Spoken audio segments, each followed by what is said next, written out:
It's a pleasure to welcome you on board. This is your favorite sports show, Sports Pizza. My name is Edwin Onyebolese. Thoroughly excited to be here once again. We have so much to unpack. It is a loaded show. Trust me, you don't want to miss any bit of this. And of course, I do this in company of my homeboy, Bankole Oladuni. We're going to give you all of the juicy stories, information, and of course, top-notch analysis from the European scene, the local scene, and of course, other sports where Formula One continued in China, while in tennis, Yannick Sinner, Arina Sabalenka reign supreme in Indian Wells. Don't forget, we'll wrap up the show with the Tipsters Corner, where we'll give you tips for pointers going into the weekend. We'll have two big games this weekend for our tipsters. Once again, it is Sports Pizza. Let's go on a short break. When we return, I'll bring Bankole on board, and together we'll dissect all that we have for you.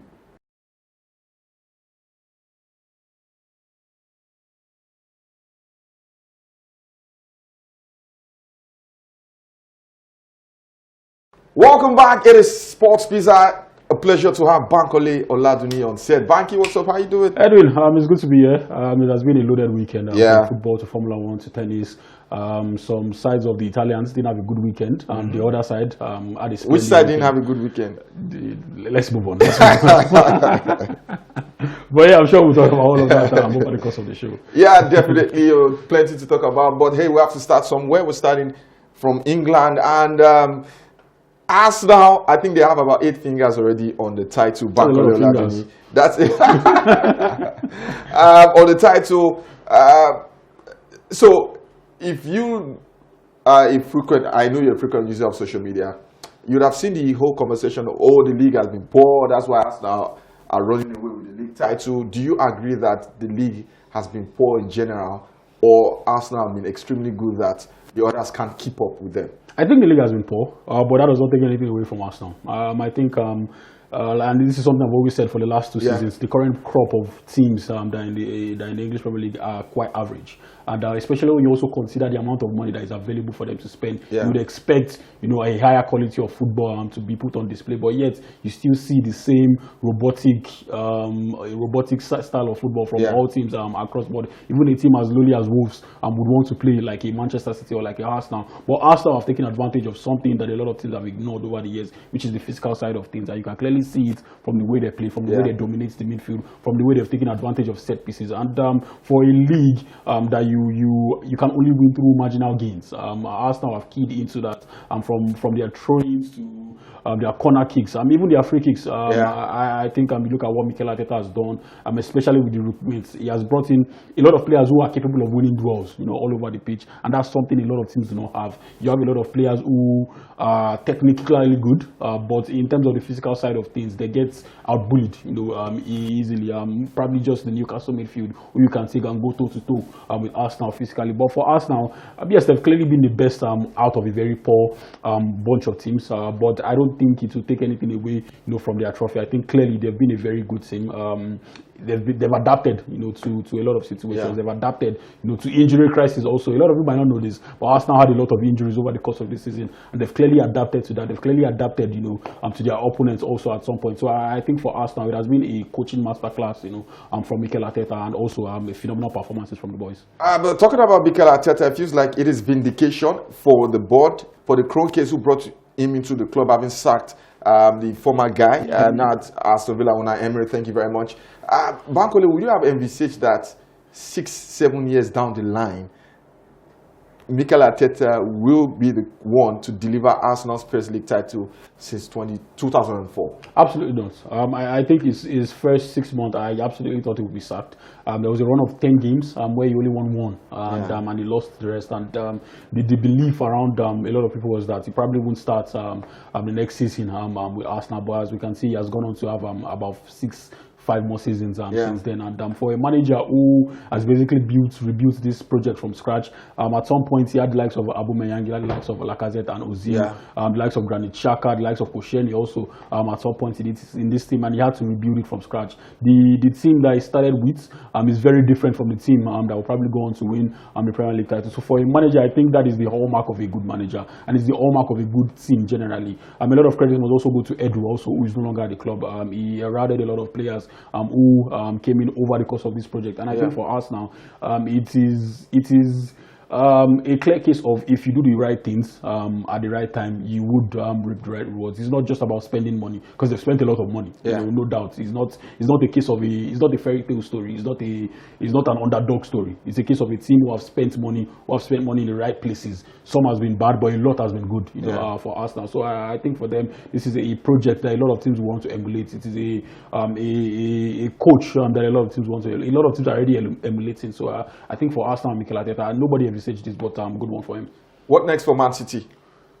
I think they have to start planning a post-Guardiola era. I think he's spent. Really? Yes, I think he's spent. I think he's spent at this level, especially when you consider how much has been put into transfers in the last 18 months. A lot of the players have been here since January. You have the likes of Nico Gonzalez, Omar Mamouche, who came in last January. You have Semenyo and Guehi, who came in this January. And when you combine all of these fees, I'm not even talking about the ones that happened in the summer, the renders of this world who have been rendered obsolete by Pep Guardiola. So I think for Pep, he looks like a man who is clueless. Even his press conferences, he's speaking like a man who has no idea as to what to do with his team. At some point, he called Shecky the most talented player he has ever coached. And at certain point, he has said Shecky in his team makes the team unbalanced. Yeah. So he looks like a man who doesn't know how to fit in the pieces. For Manchester City, at some point, they have to start considering how they can move on from the Guardiola era. Manchester United, Aston Villa, Liverpool, Chelsea. I think Manchester United will qualify for the Champions League. It's left for Aston Villa, Liverpool, Chelsea, and Liverpool. Banky, how do you see this ending up? I know I asked this question a couple of weeks ago. Yeah, but a lot of things have changed from then. And I think the three teams, Aston Villa, Chelsea, and Liverpool, are three teams who are probably not interested in playing the Champions League when you look at how they are playing. You look at Aston Villa, who have lost about 4 games in a row. Yeah. Liverpool also dropping points to one of the worst Tottenham side we've seen in a long time, maybe the one since last season. You also look at the Chelsea team, who have gone through a bit of wobble, in recent weeks. When you consider Man United are not, playing a lot of competition, they're only focused on the league, so you have to take them out of that, equation. And with the form Michael Carrick has given the team, it is quite clear they probably might even usurp Manchester City at some point. 7 points between themselves and City. But for Liverpool, Chelsea, and Aston Villa, I think I want to put my money with Chelsea to go in at 4th place. I think in terms of all of the teams who have problems amongst the three, their problems can still be resolved. They still have quality in terms of personnel, in terms of form also. You can still see a bit of players who can turn things around. Yeah. But for Liverpool, I don't know. I can't pinpoint as to what's wrong with Liverpool. I have seen Arne Slot try so many things. He has played Gakpo, as a 9. Kitike has played on the wings. Florian Wirtz has probably played everywhere aside from defense. Virgil van Dijk looks like he's spent also. So I think this is a team that have a lot of problems. Same thing with Aston Villa. When you also consider Aston Villa have another option of going to the Champions League through Europa. So I think it's going to be Chelsea and Liverpool for me. And finally, from the English Premier League, is Bruno Fernandes the best player in the league? I don't think so. I think he's one of the best players in the league. If you have to give your PFA Player of the Year right now, who are you giving it to? I'm giving it to David Raya. I think I'll give it to either David Raya or Declan Rice. Either one of these two. I don't think Bruno already has 16 assists in the Premier League this season. How many of those assists have come from set pieces? Still assist? No, a lot. You have to deliver the good balls. No, like I said, a large chunk of those assists have come from set pieces. The first half of this season, Bruno was absolutely abysmal. So you compare that, or you juxtapose that, whatever thing you want to say, you compare that to a Declan Rice or a David Raya or even a Gabriel at Arsenal. You look at the consistency they've shown all through the season. You don't have a certain metric to judge a David Raya aside from clean sheets who will probably win the Golden Gloves.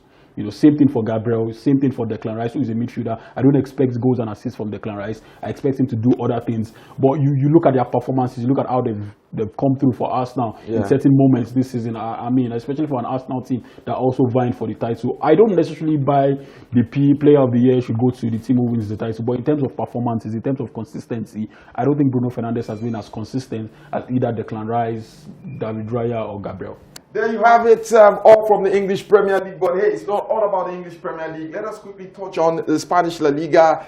Real Madrid, Barcelona, big winners this weekend. Still, Barcelona with the advantage. Are we going to see this until the El Clasico? Yeah, I've said it a lot of times. The El Clasico would absolutely decide who wins the league. I don't think the La Liga is strong enough to decide, or the rest of the teams in La Liga are strong enough to decide, the La Liga title. But for Real Madrid and Barcelona, no matter the format which they are in, no matter how bad, the situation might be, you still expect them to beat majority, of the teams. Yes, they'll drop points here and there, but I don't think it will be significant enough, to determine who goes on, to win the La Liga title. So whoever wins the La Liga, the El Clasico, will probably go on to win the La Liga. So, but for both teams, it seems that Real Madrid have certainly found a way to start scoring goals.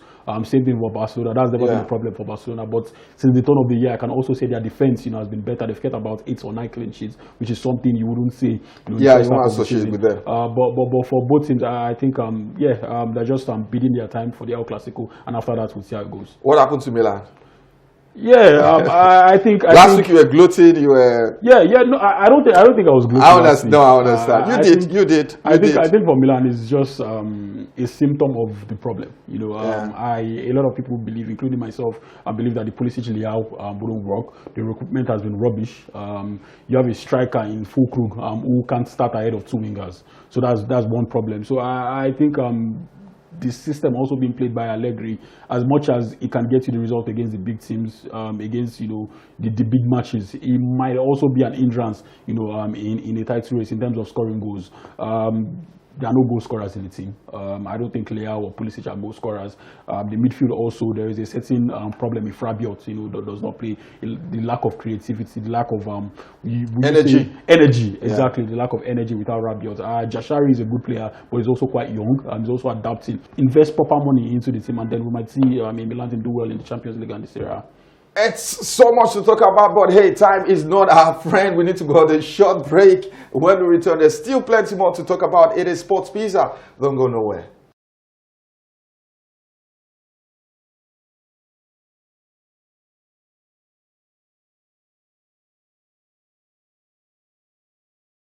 Yes, we are back. It is the second half of the show. I'm sure you have had a swell time with us. Banky will have to come home, and it is on a sad note that we deeply send our condolences to the families of late Chief Adigboye Onigbinde, and of course one of Nigeria's finest footballers of all time, Henry Osu, who sadly lost their lives within the last couple of days. It's a sad one for the football fraternity and of course the country at large. It's always a sad incident when we lose legends, especially 2 legends who had significant influence or significant impact on the Super Eagles or even our football, generally. A local coach having to coach his national team at the World Cup is the highest honor, and that was something Chief Onigbinde did with the Super Eagles of Nigeria. For Henry Osu, another player who you would say was at the forefront, of the turnaround for Nigerian football. So I think it is up to the NFF to see if we can,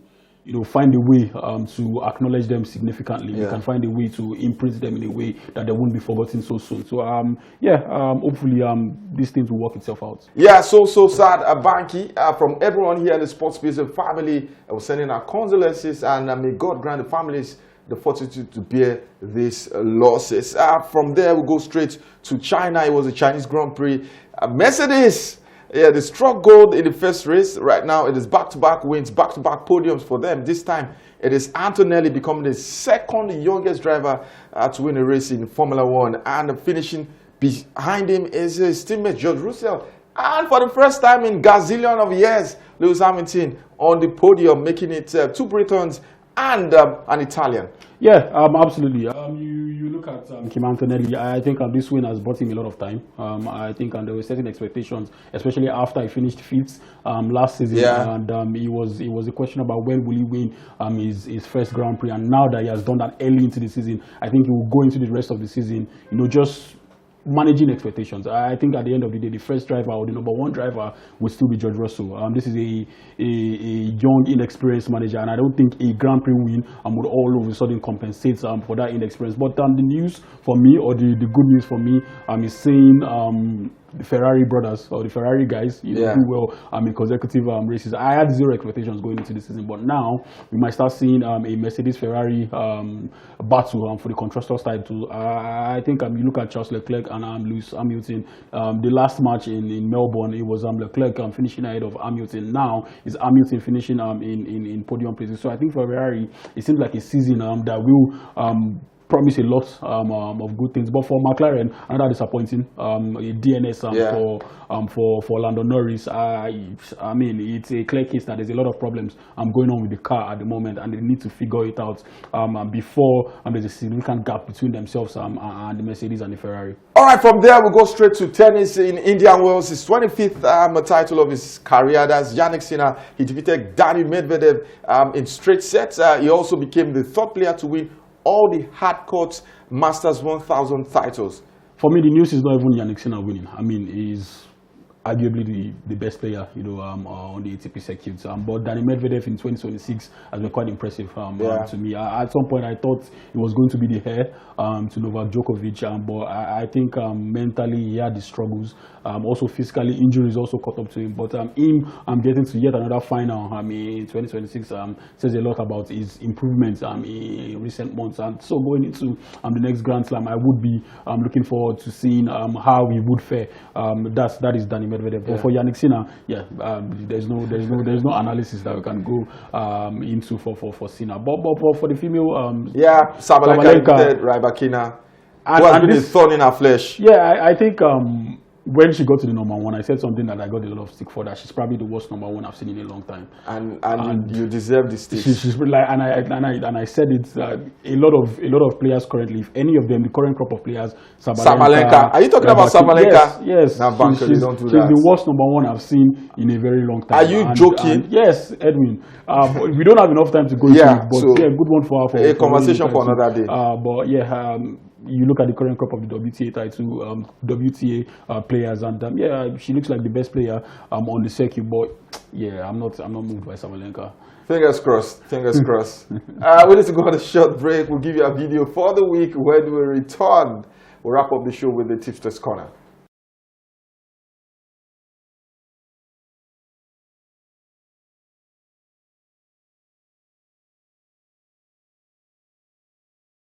Welcome back. It is the final phase of the show. We're going straight to our Tipster's Corner, and two big games coming down this weekend. We have the Madrid Derby and, of course, the League Cup final, Arsenal versus Manchester City. Yeah, let me start with the Madrid Derby. I was quite bullish in the first leg of this game, thinking Real Madrid would walk through Atletico Madrid, but it was the opposite. And since then, I think I've learned my lessons when it comes to predicting Madrid derbies. But I think these are two teams who are capable of scoring goals, and these are two teams who have scored a lot of goals in recent weeks. For Atletico Madrid, it was a tricky tie against Getafe the past match day, but I think they navigated that brilliantly. For Real Madrid, Fede Valverde seems to have found the scoring boots. So I think I'll be going with goals in this game. I think I'm about 2.5. Seems like something that you can add to get value from your ACA. Both teams to score. Also seems like something that can help you get something in your ACA. Draw over 2.5 also seems like something that that might give you a bit of value. But for Arsenal against Manchester City, it's a final. You expect both teams to be cautious. You expect Mikel Arteta to defend diligently as he usually does against the bigger teams. But for Man City, like we said over the course of the show, it has always been a case of them struggling to score goals. And in a final where you are playing against one of the best defense in Europe, is going to be quite tricky. I am going to be going with Arsenal to win the trophy, maybe with after 90 minutes or after 120 minutes, but I think Arsenal will be winning the trophy. I think we will be seeing a lot of goals in this game, probably an under 3.5. A draw under 2.5 also seems likely. A double chance Arsenal and under 4.5 also is something that I would want to put my money on. There you have it. Remember, we're not responsible for any bet loss. We'll only give you our expert opinions on the possible outcomes of these games. Always bet responsibly, and you have to be 18 years and above. And guys, this is where we drop anchor on today's show. Banky, I've had so much fun. We will definitely deal with the Sabalenka conversation. Always a pleasure doing this with you. Yeah, it's always nice doing this with you, Edwin. And from me to our audience, have yourself a lovely weekend. Yeah, do have a fantastic sporting week. Enjoy all of the actions. We'll see you same time next week. God bless you.